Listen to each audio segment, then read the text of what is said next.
how to add my name in WhatsApp message.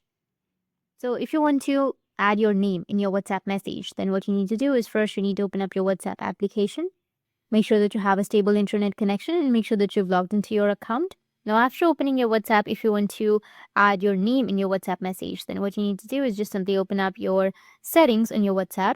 So in order to go to the settings, you need to go with the three dots, which is on top right, and then tap on settings. Now, under settings here, you need to scroll down a bit and you will find an option of privacy. You need to tap on privacy, which is right here. Or you can also just simply tap on your name. Once you tap on your name, you will get this kind of interface, your profile.